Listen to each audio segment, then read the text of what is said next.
এটা কি কেমন কথা? আমার রাসূলকে চামার বলে, নুচ্চা বলে, তারপরে মুসলমান বাড়িতে বসে বসে ভাত খায়, তারপরে মুসলমান বসে বসে গল্প করে ওয়াজ করে, তারপরে সুন্নি মানুষেরা ক্যাম করে, তারপরে ওয়াহাবি ভাইরা তবলিগ জামাত করে। এইটা কেমন কথা হইলো ভাই?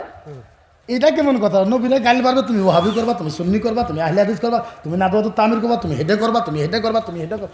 না, যখন নবীর কথা আসবে সব দলপাত সুন্নি, ওয়াহাবি, আহলে হাদিস, নাদওয়াতুত তামির এক প্ল্যাটফর্মে একত্রিত হয়ে এমন একটা আওয়াজ দাও থার থার করে যাতে কাঁপে নবীকে বললে বলা। এটা ভালো লাগে আমাদের পরিবার। এখন ওই দিন নাই তো, ওই দিন ভুলে যাও, ওই দিন গেছে গা, ফেতনা করার জানো না। আমরা ভাগ হয়ে গেছি, ডিভাইড হয়ে গেছি। একটা বেড়া বাজারের থেকে একটা প্যান কিনে আনছে, প্যান বুঝেন তো? প্যান আনছে, প্যানটা এতখানি বড় হয়েছে। প্যানটা নিজে বিবিকে বলছে, বিবি একটা নতুন প্যান কিনলাম, প্যানটা 1 হাত বড় হয়েছে, একটু কাইটে দিয়ে সেলাই কইরা আংলাতে ছুঁয়ে দাও, আমি গোসল করে এসে পেন দেবো। বিবি কইছে, আমার খুব পেট বিষ করতেছে, আমি পারবো না, তোমার মেয়ে রেখো। মেয়ে বুঝেন তো? মাইয়াকে ডাক দিছে, ও সালামা এখানে আসো। বলে কি? বলে দেখো না প্যান্টটা বড় হয়েছে, একটু কাইটে সেলাই করে ছুঁয়ে দাও, আমি গোসল করে পেন দেবো। মাইয়া কয়, আব্বা এই যে আমি হাতে মেহেন্দি দিছি, পারতাম না। মেয়ে কইছে, আব্বা ওই যে ভাবি রেখো। ভাবি বুঝেননি? ভাইয়ের বউ গেছে, ডাক দিছে, ও গেটার মা এখানে আসো। এই যে আমার প্যান্টটা একটু বড় হয়েছে, একটু কাইটে একটু সেলাই করে থুয়ে দাও, গুছু করে আপনি। আব্বা এই যে আপনার নাতি ছাড়া পায়খানাতে গেছে, আমি সাথে বয়ে থাকা লাগে, আমি এখন পারব না।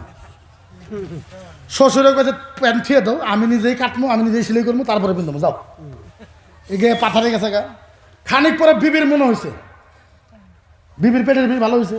বিবি কে, ও আমার স্বামী তো প্যান্টটা কাটপার গেছিল, সুন্দর করে কেঞ্চি দিয়ে আধা হাত কাটছে, কাইটে সেলাই করে আংলাতে থুয়ে দিছে।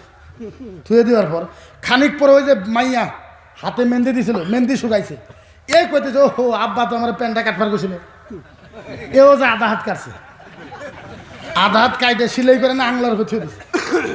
খানিক পরে আবার ওই যে বেটার বউ মনে আছে তো, বেটার বউর মনে হচ্ছে, ও আমার শ্বশুর তো প্যান্ট কাটপার গেছিল, ও যে আধা হাত কাটছে, কেনছি যে কাইটে সেলাই করে থুয়ে দিছে। এখন জিনার প্যান ও যখন পিনতে পারাইছে, আয়াতে প্যান আর প্যান না, এটা আন্ডার প্যান হয়ে গেছে। আমার ঘরে দেখলে মুসলমান ভাগ, ইনু এক ভাগ, ইনু এক ভাগ, ইনু এক ভাগ, ইনু এক ভাগ, সব মুসলমান ভাগ ভাগ হয়ে গেছে।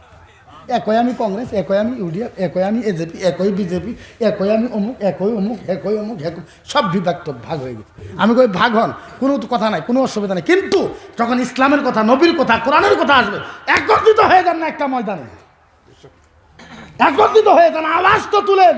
কিসের মুসলমান আপনি? কিসের লিডার আপনি? আওয়াজটা তো তুলেন। আবার বলি, আবার কই আপনাদেরকে, আর বিশেষ করে যারা ইউথ জেনারেশনের মানুষ আছে, যুবকেরা আছে, তোমরা ইসলামের জন্য একটু একবারে আসো। আলেম দিয়ে খালি ইসলাম উন্নত হবে না। তুমি যদি ভাবো খালি আলেম দিয়ে সবকিছু হবে না, কে কইছে আলেমে ইসলামের কাম করবো? তুমি করা পারবো না, ভুল কথা। তুমিও করতে পারবো, মাস্টারও করতে পারবো, দেওয়ানিও করতে পারবো, প্রত্যেকটা মানুষ ইসলামের কাজ করতে পারবো, কি আরে করতে পারবো না? তো বোঝা গেল আমরা হিন্দু বিরোধী, হিন্দু বিরোধী যেরকম আমরা হিন্দু বিরোধী নয়। মানুষ এমনি আমাদের ব্লেম দেয় আমরা হিন্দু বিরোধী। কেমনে হিন্দু বিরোধী হবো?